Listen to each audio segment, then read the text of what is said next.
biloks, kalau reaksi oksidasi mengalami kenaikan biloks. Ya, betul. Tepuk tangan untuk Listia. Nah, untuk lebih jelasnya, Ibu jelaskan lagi ya, apa itu reaksi reduksi. Nah, reaksi reduksi itu yaitu suatu zat tersebut menerima elektron sehingga jumlah bilangan oksidasinya itu berkurang, seperti yang dibilang Listia tadi. Nah, reaksi ini selalu terjadi bersamaan dengan reaksi oksidasi, di mana zat yang lain melepaskan elektron. Nah, contohnya.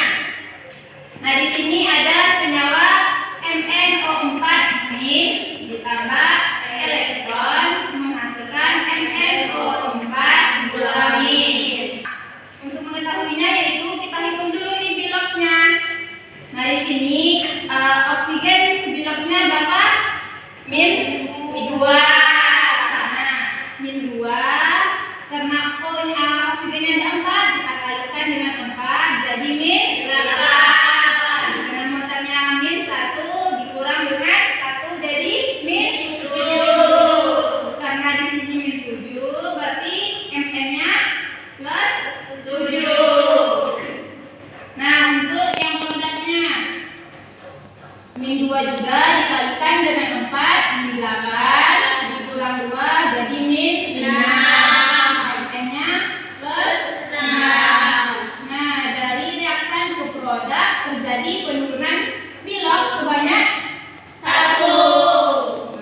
Nah, itulah yang dimaksud dengan reaksi reduksi, terjadinya penurunan biloks dan pelepasan elektron. Kita lanjut ke reaksi oksidasi, di mana pada reaksi oksidasi ini jumlah atom oksidasi dalam zatnya meningkat atau disebut dengan kenaikan bilangan oksidasi. Reaksi oksidasi ini terjadi bersamaan dengan reaksi reduksi, di mana zat lain menerima elektron. Yang reduksi tadi melepaskan elektron, oksidasi menerima elektron. Nah, contohnya di sini ada Zn diuraikan menjadi Zn2+ ditambah 2 elektron. Nah, Zn karena dia berdiri tunggal 1, berarti dia nilainya 0 biloksnya. Nah, di sini Zn-nya juga 1 sendiri juga, tetapi dia ada muatan +2, berarti dia biloksnya +2. Karena di sini 0, ini +2, berarti dia mengalami kenaikan. Kenaikan 2 biloks. Sudah bagaimana? Sudah paham? Baik, kita lanjut ke reaksi berikutnya ya. Nah, untuk reaksi berikutnya reaksi penggantian tunggal atau substitusi. Boleh Yunsa bantu Ibu untuk bacakan? Baik, Bu. Reaksi penggantian tunggal atau dikenal juga dengan reaksi substitusi adalah reaksi di mana satu unsur menggantikan unsur lain dalam suatu senyawa. Baik, terima kasih kepada Yulisa. Nah, di sini ada contoh. Itu ada unsur Mn ditambah CuSO4 menghasilkan NnSO4 ditambah Cu. Nah, maksud dari reaksi penggantian tunggal itu kan tadi satu unsur menggantikan unsur lain dalam suatu senyawa. Nah, menggantikan Cu, di mana Mn kan sebagai satu unsur menggantikan unsur Cu pada senyawa CuSO4. Menghasilkan MnSO4 ditambah Cu. Baik, kita lanjut ke reaksi penggantian ganda. Penggantian ganda dikenal dengan reaksi metatesis, yaitu reaksi dua senyawa bertukar ion atau atom untuk membentuk dua senyawa yang baru. Nah, reaksi ini biasanya terjadi di larutan yang berair, di mana ion-ionnya itu dapat bergerak bebas atau bertukar tempat. Nah, contohnya di sini ada senyawa MnSO4 ditambah BaCl2 menghasilkan MnCl2 ditambah BaSO4. Oke, gimana paham? Paham, Bu. Lanjut kita ke reaksi kombinasi. Nova, boleh tolong Ibu bacakan?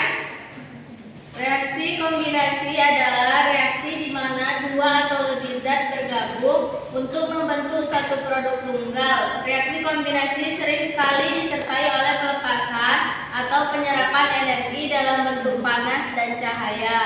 Baik, terima kasih kepada Indra. Nah, pada reaksi kombinasi ini itu reaksinya membentuk satu produk tunggal kan? Iya. Nah, satu produk tunggal dari dua atau lebih zat.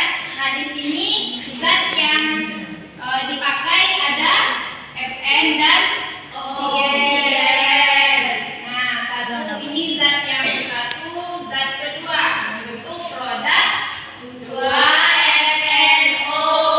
Betul.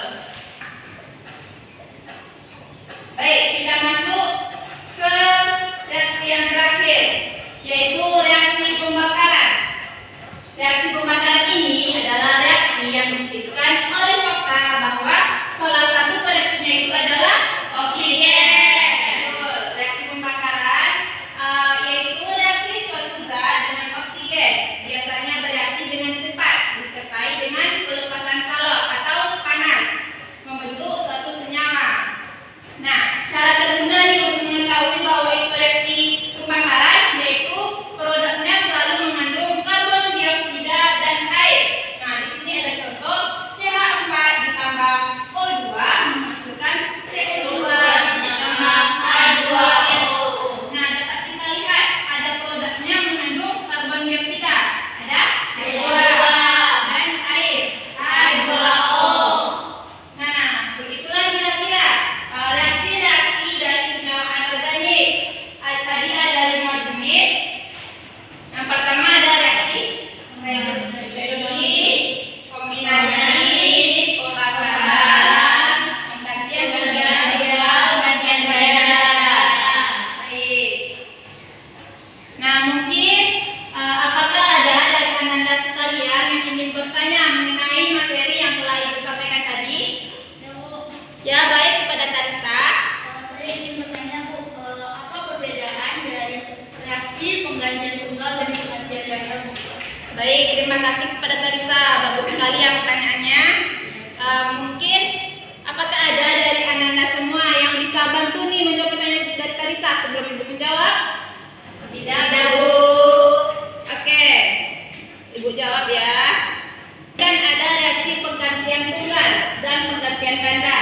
Nah, kalau penggantian tunggal itu dia reaksinya satu unsur menggantikan unsur lain pada satu senyawa. Dia satu unsur nih, ini ada unsur Fn. Dia menggantikan satu unsur pada senyawa lain. Ini kan unsur yang satu, ini senyawa. Nah, MCMN ini menggantikan unsur pada senyawa CuSO4. Nah, terbentuklah dia MnSO4 ditambah Cu. Itu untuk yang penggantian tunggal. Sedangkan yang penggantian ganda itu terjadi antara dua senyawa. Kan beda senyawa dan unsur itu kan beda kan. Kalau senyawa dia terdiri dari dua unsur. Kalau unsur memang satu saja. Nah, penggantian ganda dua senyawa bertukar untuk membentuk dua senyawa yang baru lagi, menghasilkan dua senyawa yang baru. Nah, contohnya yaitu ada MnSO4 ditambah BaCl2 menghasilkan FnCl2 ditambah BaSO4. Nah, begitu. Bagaimana Tarisa? Sudah paham? Baik. Nah, mungkin dari Ananda semua mungkin sudah paham kan mengenai materi yang sudah Ibu sampaikan? Sudah, Bu. Baik, mungkin cukup sekian pertemuan kita pada hari ini. Mudah-mudahan materi yang Ibu sampaikan tadi bisa bermanfaat bagi Ananda semuanya, bisa diterapkan dalam kehidupan sehari-hari ataupun nanti untuk melanjutkan studi berikutnya. Mohon